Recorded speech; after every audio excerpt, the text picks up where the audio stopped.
Il y a 6 ans, l'Australie a tiré la sonnette d'alarme. Un poisson capable d'exterminer les animaux terrestres était en approche.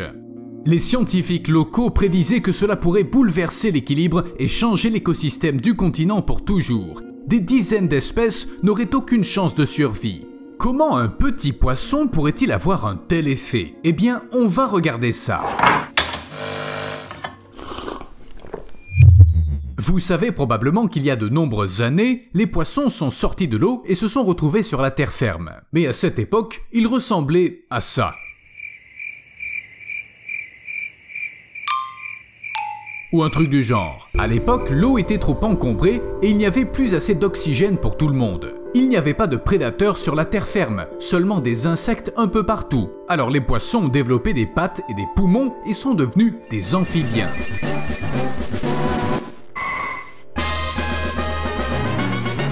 Et puis quelques millions d'années plus tard, nous voilà. Okay. Mais ces poissons ont un objectif légèrement différent, parce qu'ils n'ont pas l'intention d'évoluer. Voici l'Anabas testudineus, communément appelée perche grimpeuse. Il représente un vrai danger pour tous les êtres vivants. Si vous pensez qu'il faut être plus gros pour être une menace, allez dire ça aux fourmis d'Argentine, qui sont en train de lentement envahir le monde. Comparée à elle, la perche grimpeuse est quand même assez grosse. Elle peut atteindre une longueur de 25 cm et ne vit pas en colonie. Mais cela ne les empêche pas de menacer toutes les autres espèces. Vous voyez cette nageoire dorsale pointue? Ce n'est qu'une partie de son armurerie. Ses opercules branchiaux peuvent changer de position et sont équipés d'aiguilles pointues. Les poissons s'en servent pour se déplacer sur Terre et pour étouffer leurs ennemis de l'intérieur. Lorsqu'un prédateur avale une perche grimpeuse, celle-ci déploie ses nageoires, expose ses aiguilles et se coince dans la gorge du prédateur. Parfois, cela signifie une mort instantanée par manque d'oxygène ou parfois une mort plus lente due à la faim. Tous ceux qui décident d'y goûter peuvent se retrouver dans cette situation. Les gros poissons, les oiseaux, les tortues et même les mammifères, s'ils décident d'avaler une perche grimpeuse. Ce poisson ne fera de cadeau à personne. Rien que le tenir en main, c'est difficile. Ses opercules branchiaux et ses nageoires sont très pointus. Et c'est comme essayer d'attraper une patate très chaude, qui se tortille en plus. Very hot potato. Mais imaginons que les oiseaux commencent à manger la perche grimpeuse et que leur population commence à diminuer. Mais alors, quel est le problème? C'est la sélection naturelle et tout ça, non? Malheureusement, cela ne fonctionne que dans les régions où la perche fait déjà partie de l'écosystème. Si elles arrivent à un nouvel endroit, elles peuvent vraiment tout gâcher. Par exemple, l'absence d'oiseaux peut en bout de course entraîner une augmentation des rongeurs ou des insectes destructeurs de cultures. Et c'est un problème grave. Jusqu'à 40% des cultures mondiales sont déjà perdues à cause des parasites et des maladies des plantes. Les insectes causent à eux seuls 60 milliards d'euros de dégâts chaque année. Ils se débrouillent très bien déjà sans l'aide des perches. Une réduction du nombre d'oiseaux, ce serait vraiment dingue, mais les perches grimpeuses se moquent de tout cela. Elles conquièrent juste de nouveaux territoires, et si quelqu'un essaie de les manger, eh bien, c'est leur problème. Les perches grimpeuses ne sont pas intéressées par cet effet domino, où une espèce en danger est suivie par une autre, puis par une troisième, et ainsi de suite jusqu'à ce que tout autour change. Bon, il ne faut pas juger. Après tout, ce ne sont que des poissons. Boom. Des poissons qui causent de gros problèmes. Mais d'où ils viennent déjà? Comme c'est souvent le cas, les scientifiques prennent beaucoup de temps avant d'étudier les choses vraiment importantes. On ne sait pas exactement d'où vient la perche grimpeuse, mais elle est probablement apparue en Asie du Sud-Est. Ces 40 dernières années, elles se sont dirigées vers le sud de l'Indonésie et elles n'ont pas l'intention de s'arrêter. Outre le fait qu'elle tue les prédateurs, la perche grimpeuse s'adapte facilement, comme beaucoup d'autres poissons qui ont appris à aller sur la terre ferme. Elles ont toujours un plan B. Si les eaux où elles vivent sont trop encombrées, les perches grimpeuses peuvent en sortir et ramper vers une autre étendue d'eau. Si celle-là s'assèche, elles iront attendre dans la boue ou trouver un autre endroit pour vivre. Pas assez de nourriture? Elles peuvent aller sur la terre ferme. Il va bien y avoir quelque chose à grignoter. Waouh! Ces poissons sont plus forts que Schwarzenegger. I hate Plan B. Mais comment se déplacer sur Terre quand on est un poisson? Vous pensez pas que c'est un peu une contradiction?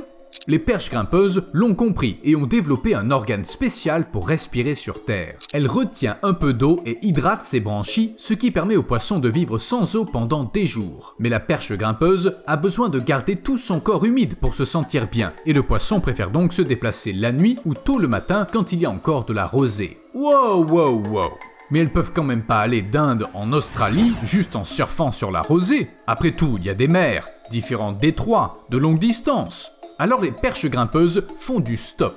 Elles s'accrochent au fond des bateaux de pêche et vont là où ça les mène. Plutôt pratique d'être capable de vivre dans des eaux de salinité différentes, n'est-ce pas? En plus, un pêcheur peut ramener une perche grimpeuse par inadvertance après l'avoir attrapée accidentellement avec le reste des poissons. Je ne serais pas surpris d'apprendre que les perches grimpeuses savent déjà faire semblant d'être mortes pour sortir du bateau et vaquer à leurs occupations quand elles arrivent sur un nouveau territoire. C'est comme ça que les perches grimpeuses étendent leur influence et se rapprochent de plus en plus de l'Australie. Et comme les espèces locales ont évolué indépendamment du reste de la planète, les nouveaux venus peuvent infliger de gros dégâts. C'est pas une blague, les gens là-bas sont formés à reconnaître les perches et à les signaler immédiatement aux autorités, peut-être à la police. C'est un oiseau! C'est un avion! Non, c'est Superman! T'es pas bien, c'est une perche grimpeuse! Nous devons informer les autorités! Oui, c'est très sérieux comme affaire. Quand l'Australie a appris que la perche grimpeuse approchait, c'était comme une déclaration de guerre. Les espèces indigènes peuvent être aussi mortelles que possible, elles ne seront tout de même pas habituées à un tel adversaire. Imaginez un cactus qui pousserait d'un coup là où personne n'en avait jamais vu et où personne n'y était préparé. Les animaux seraient curieux, ils essaieraient de manger les pointes, ils se blesseraient forcément, voire se tueraient. La même chose se produira avec les poissons. Même les pointes sont assez similaires. Il faudra plus d'un siècle pour s'habituer à un tel voisin et apprendre à vivre à ses côtés. Enfin, s'il est possible de s'habituer aux perches grimpeuses. Où sont passés tous les Steve? T'es pas au courant? Ils sont allés dans un autre lac. Enfin! Dans un environnement familier, les espèces indigènes connaissent leurs limites. Les prédateurs savent déjà comment et qui manger, les proies apprennent à se défendre, et si l'on ajoute à cela les conditions climatiques, tout cela crée un équilibre assez fragile, mais parfait. Mais dès qu'une espèce résistante s'interpose, c'est le chaos. Ces espèces sont dites envahissantes, et dans la plupart des cas, elles sont introduites dans un nouveau territoire par l'homme. Parfois par accident, mais l'effet est toujours impressionnant. Par exemple, à la fin de la Seconde Guerre mondiale, le serpent brun arboricole a été accidentellement introduit sur l'île de Guam.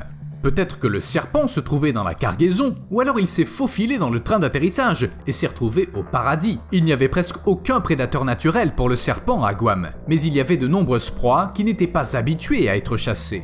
En conséquence, le serpent arboricole a commencé à se reproduire à un rythme alarmant. Les serpents ont exterminé la plupart des espèces vertébrées locales. Ils ont provoqué des milliers de coupures de courant, affectant les activités privées, commerciales et militaires. Les serpents ont également été responsables de la mort de volailles et d'animaux domestiques, ainsi que du traumatisme des habitants. Imaginez qu'un animal qui n'est pas du coin débarque chez vous, comme un lion ou un hippopotame, ou même un serpent qui en plus est venimeux et dangereux pour les petits-enfants. N'importe qui aurait un coup de stress. Bref, les serpents se sont bien amusés. Mission complete. Et comme Guam est une importante plateforme de transport dans le Pacifique, le voyage du serpent ne s'est pas arrêté là. Il a été vu sur d'autres îles et même au Texas, assez loin de l'Australie, sa terre natale. C'est ce que font les espèces envahissantes. Au cours des 500 dernières années, elles ont causé la mort de 13% de toutes les espèces disparues. Les espèces envahissantes ont été l'une des causes d'extinction de 25% des plantes et de 33% des animaux. Mais les serpents, les poissons, les fourmis, et on va dire la berce laineuse, ne sont pas comme la météorite qui a éliminé plus de 75% des espèces à l'époque des dinosaures. En gros, on doit arrêter les animaux qui tentent de s'emparer de nouveaux territoires. Entre autres, il va falloir régler le problème de la perche grimpeuse. Oui, merci Gandalf. Quelqu'un d'autre a des suggestions ? Pêcher tous les poissons qu'on trouve, ça aiderait, mais seulement pendant un moment, jusqu'à ce que la perche grimpeuse se reproduise à nouveau. Alors peut-être du poison ? Wow, c'est trop extrême. Enfin, ça aiderait à se débarrasser des perches grimpeuses, bien sûr, mais les autres poissons seraient également empoisonnés. Alors quel serait l'intérêt ? Du coup, c'est à peu près la même chose. D'abord, quelque chose se produit à cause de l'activité humaine, et ensuite, ce quelque chose doit être réglé. Et au fait, quelle est la situation en Australie ? Pas mal de temps s'est écoulé depuis les premiers rapports alarmants. Les poissons sont-ils arrivés ? Eh bien, on dirait que des gens ont réussi à les ralentir. Ou alors, ils sont arrivés là-bas, et maintenant il n'y a plus personne pour nous parler du désastre. À plus!